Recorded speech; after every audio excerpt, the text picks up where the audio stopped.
when you internalize the message that it's not okay for you to be who you are and how you are, you start putting up a facade. You start behaving like someone you're not designed to be. And, I always use the analogy with my students of this. If you go to like one of those fancy masquerade parties where you have to carry your mask around, those sexy masks with the stick, when you have to carry that around all night long, it's going to be an hour before you're like, forget the mask, right? Because how long can you walk around like this? It gets in the way of your flow, right? Your arm gets tired. Even that mask isn't heavy, right? You're not really using a whole lot of energy in the moment to hold up that mask. But if you're doing that over time, your arm's going to get tired, your shoulder's going to get tired, and you're going to put the mask down.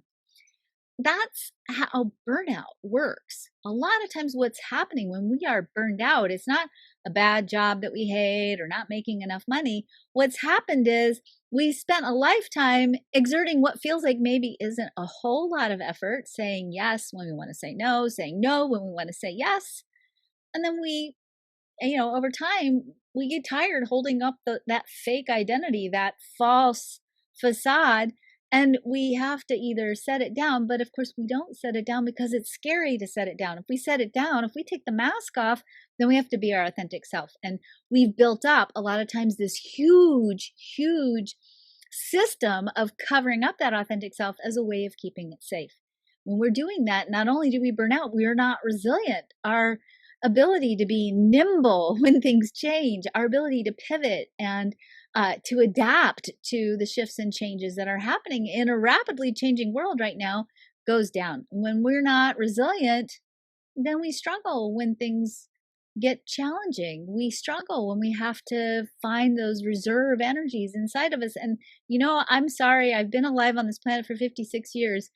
Everything is not always going to be effortless and easy. There will be challenges. It's sort of built into the design. You're definitely going to hit challenges at the end of your 20s, at the end of your 30s, at the end of your 40s, at the end of your 50s, at the end of after you get to like 62, you should be okay until you're about 80. But then you have all that other things, the whole shifts and changes in your identity and work and all that other stuff to deal with. You're always going to have bumps along the way. You need those bumps. Those are cataclysmic cycles of growth and expansion. Those disruptions that come from the bumps of life are crucial for your growth and your maturity. And if you are holding on to a false identity, if you're not resilient, if you can't pivot, if you can't be nimble, then you're going to be brittle when you need to be fluid. And you're going to be exhausted when you need to be able to dig deep into those resources that you might not have access to because you depleted yourself holding up this little teeny tiny fake mask all along the way.